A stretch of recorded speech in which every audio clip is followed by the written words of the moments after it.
So sa araw ng hearing, umiyak ako dahil sa konsensya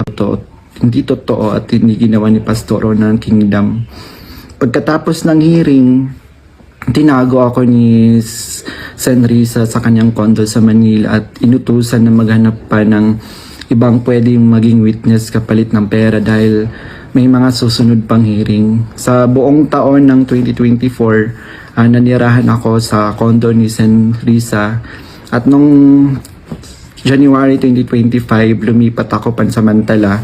sa isang safe house kung saan nakasama ko doon sina Mutabato at iba pang mga biktima ng extrajudicial killings. So sa bawat